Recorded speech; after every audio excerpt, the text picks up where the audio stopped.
Salut tout le monde, j'espère que vous allez bien. Le championnat du monde des clubs continue. Nous allons maintenant passer à une autre phase. C'est un autre tournoi qui commence. La phase des huitièmes de finale. Alors c'est simple. Fans de foot, supporters des équipes présentes dans ces huitièmes de finale. L'équipe qui gagnera son match continuera l'aventure. Celle qui perdra son match rentrera tout simplement chez elle. Alors les amis, je trouve que les huitièmes de finale, on y trouve des affiches alléchantes.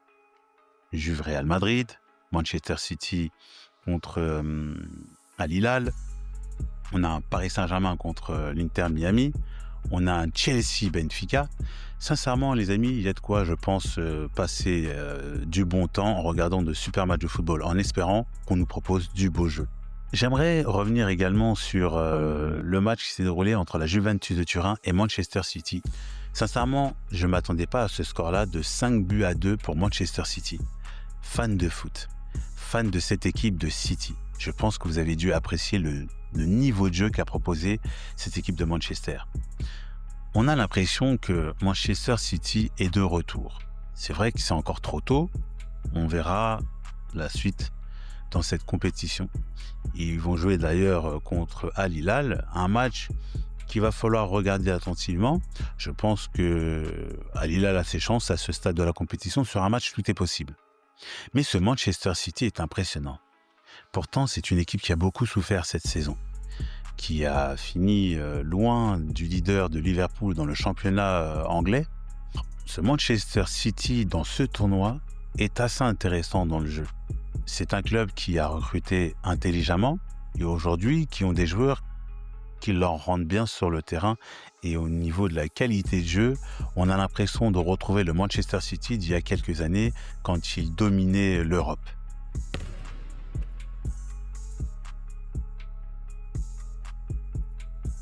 Cette équipe du Real Madrid a changé sa façon de jouer, a changé sa façon d'aborder les matchs. Alors je vous dis ça parce que hier, lors de la première mi-temps contre Salzbourg, cette équipe du Real Madrid, pour moi, était méconnaissable. J'ai pas reconnu l'équipe du Real Madrid de cette saison.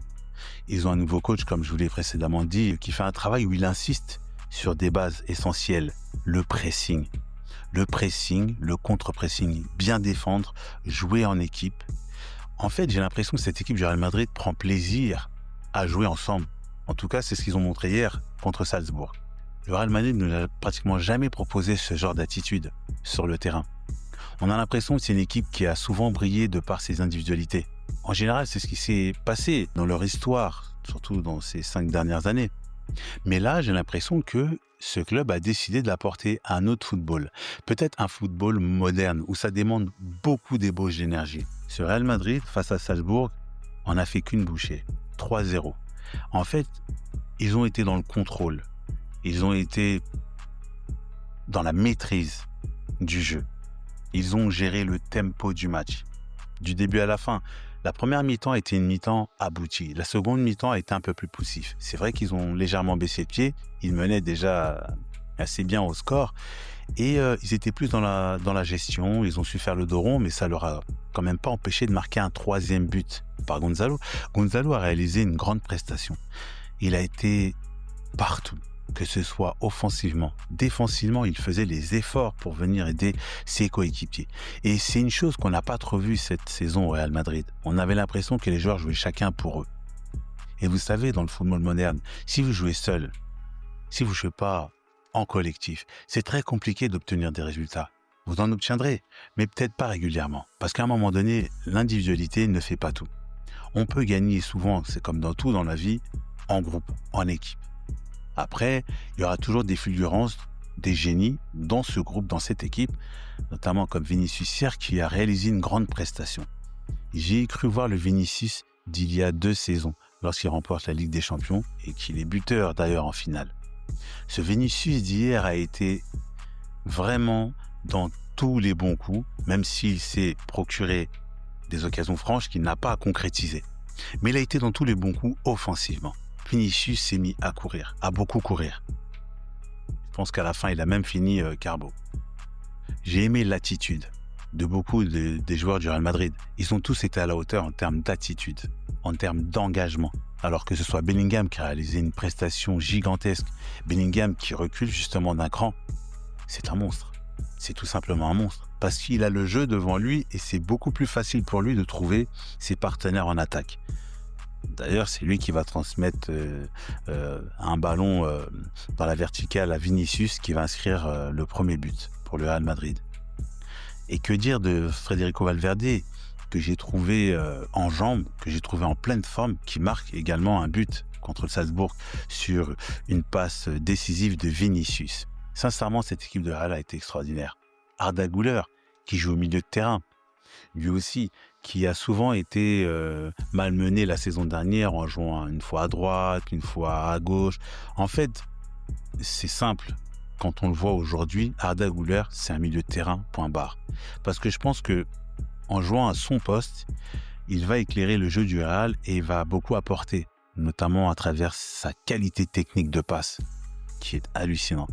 Je pense que à ce poste de milieu de terrain, Arda Güler va donner beaucoup de situations à l'attaque madrilène.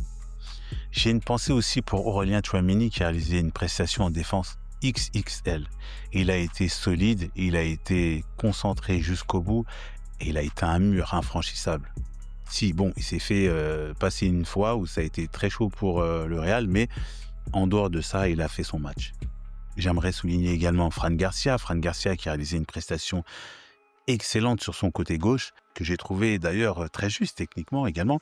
Je pense qu'en piston, son poste d'hier, il peut apporter des points positifs pour son équipe du Real Madrid. J'ai également aimé le match de Trent Alexander-Arnold.